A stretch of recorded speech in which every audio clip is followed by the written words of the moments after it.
La situation de Darwin Núñez est le symbole d'à quel point la Saudi Pro League c'est parfois le bordel. Le joueur a signé à Al Hilal au cours de ce mercato estival, il a rejoint la Saudi Pro League. Le problème, c'est qu'il y a Karim Benzema qui a débarqué en cours de saison. Qu'en Saudi Pro League, un club peut avoir seulement 8 joueurs étrangers et que du coup, ce cher Darwin Núñez, il se voit être mis dans la liste des joueurs qui ne peuvent pas disputer le championnat saoudien pour pas dépasser cette fameuse limite de joueurs étrangers.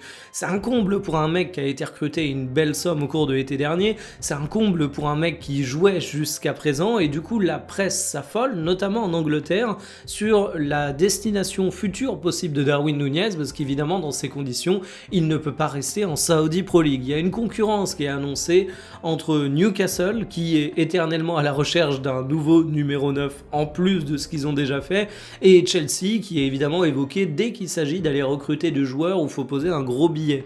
On rappelle que Darwin Núñez, il est engagé en Saudi Pro League, vous le voyez, jusqu'en 2028. Bon, évidemment, ça vaut pas grand-chose, mais il avait été acheté 35 millions d'euros, une belle moins-value pour Liverpool qu'il avait acheté 85 millions d'euros en 2022.